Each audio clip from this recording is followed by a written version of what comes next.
असं आहे की आमची राष्ट्रवादी काँग्रेस पक्षाची नागपूर जिल्ह्याची आणि नागपूर शहराची बैठक या ठिकाणी बोलावण्यात आलेली आहे। आपल्याला माहित आहे की नुकत्याच लोकसभेच्या निवडणुका झाल्या। त्या लोकसभेच्या निवडणुकीमध्ये विदर्भातनं आम्ही एक जागा, वर्ध्याची जागा राष्ट्रवादी काँग्रेस पक्ष शरद पवार साहेबांच्या पक्षाच्या माध्यमातून तुतारी चिन्हावर लढवली होती आणि त्या ठिकाणी अमर काळे आमचे खासदार त्यांनी त्या निवडून आलेत आणि महाराष्ट्रामध्ये ज्या पद्धतीनं लोकसभेमध्ये मोठ्या प्रमाणात आमच्या जवळजवळ 31 जागा निवडून आल्यात।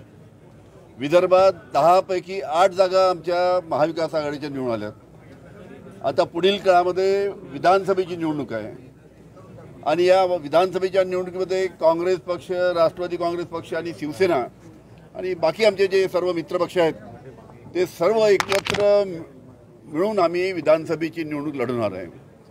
त्याच्यामुळे नागपूर जिल्ह्यामध्ये, नागपूर शहरामध्ये आपण ज्या कोणती जागा मागायला पाहिजे, नागपूर ग्रामीणमध्ये ज्या जागा आहेत त्याच्या व्यतिरिक्त अजून कोणती जागा मागायला पाहिजे, याच्याबद्दल आमचे जे सर्व पदाधिकारी आहेत, सर्व सहकारी आहे, यांच्याबरोबर इथे चर्चा करू, त्यांचं मत ऐकून घेऊ आणि त्या पद्धतीनं जेव्हा महाविकास आघाडीच्या नेते मंडळीची एकत्र बैठक होईल त्या बैठकीमध्ये नागपूर शहरासाठी, नागपूर ग्रामीणसाठी आग्रह त्यांना धरला जाईल आणि त्याची चर्चा करण्याच्या दृष्टीनं आजची ही बैठक बोलावली आहे।